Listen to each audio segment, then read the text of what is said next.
Let's start with something very close to our daily lives. Have you ever noticed how modern smartphones heat up so quickly, even though they are more expensive and supposedly more advanced? Or laptops with high specifications that slow down after being used for a while, with noisy fans suddenly taking over? We often hear that electric vehicles represent the future, yet many of us still worry about range, battery heat, and safety. And then there are solar panels. They are being installed everywhere.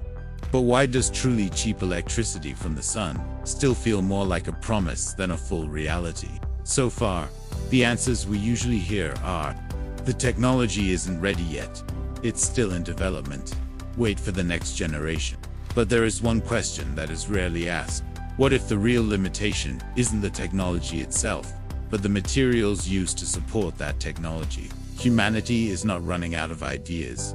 Scientists are not running out of theories. Engineers are not running out of designs.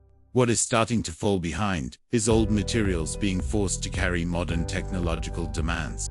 And if this problem is not addressed, no matter how fast technology advances, it will always hit the same invisible ceiling. Today, we will talk about something rarely seen, not viral, but extremely decisive for the future.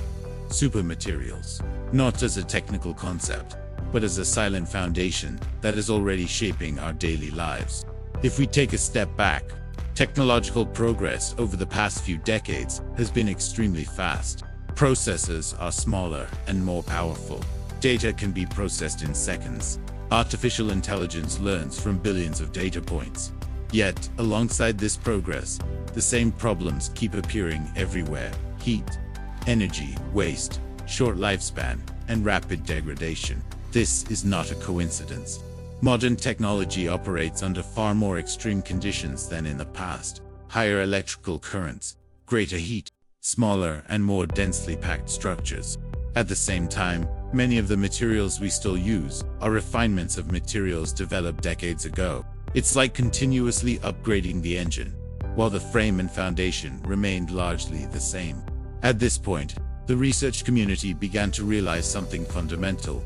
Technological progress cannot rely solely on software and design, but also on the physical materials that sustain it.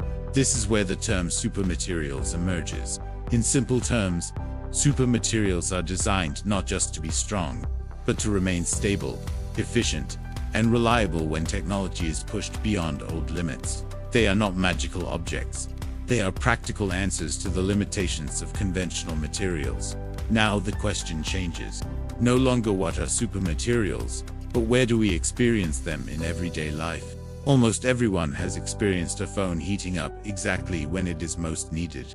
The core issue here is not just the chip or the battery, but how heat moves and becomes trapped inside the device. Supermaterials allow heat to spread more evenly, preventing it from building up in a single spot. The effects are simple, but noticeable. Devices operate more. Performance is not immediately throttled. Component lifespan increases. We may not see the materials, but we feel their impact when devices simply stay normal at critical moments. In electric vehicles, materials play an even bigger role. The battery is the heart of the vehicle, and heat is its greatest enemy. With supermaterials, battery structures become more stable. The risk of overheating is reduced. Vehicle weight can be lowered. This means longer range, greater safety, and electric cars that make more sense for daily use. Solar panels are often promoted as energy solutions, yet many users feel disappointed after installing them. Once again, the problem lies in materials, heat, degradation, and declining efficiency over time. Supermaterials enable better light absorption, improved heat resistance, longer operational lifespan. The result is tangible. Solar energy stops being pure idealism and starts becoming a rational choice.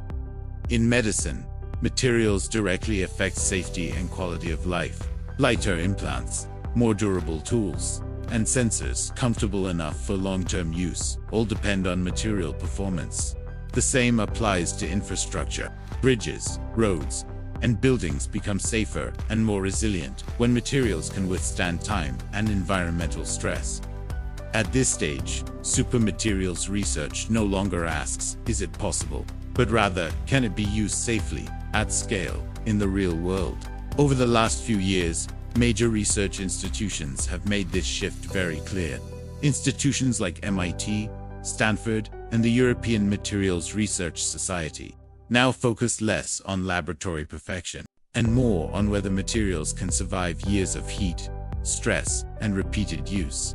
According to materials research reports published between 2023 and 2025, the main priorities are now very practical: heat management under continuous operation, long-term structural durability, extended material lifespan, safe and stable mass production. This means materials no longer need to be extraordinary in theory. They need to be reliable in reality. Research programs supported by organizations such as the US Department of Energy (DOE) and the European Commission's Horizon Research Framework consistently emphasize one thing: technologies fail in the real world, not because they are slow, but because their materials degrade too quickly. The improvements happening today may not look dramatic, but they are measurable, repeatable, and scalable. And this is exactly how the next phase of technological progress is being built. If we pause for a moment and reflect, humans don't actually ask technology to be extraordinary. What we want is much simpler. Technology that works quietly, reliably, and does not demand constant attention. For years, many modern technologies have felt forced, fast on paper, impressive in marketing, but fragile in everyday use. Studies from institutions such as the International Energy Agency and long-term technology assessments by NASA Materials Research Divisions highlight the same pattern. Most system failures do not come from sudden breakdowns, but from slow material fatigue, heat stress, and degradation. Supermaterials begin to change this not dramatically, but fundamentally. As materials improve, devices stop fighting against their own physical limits.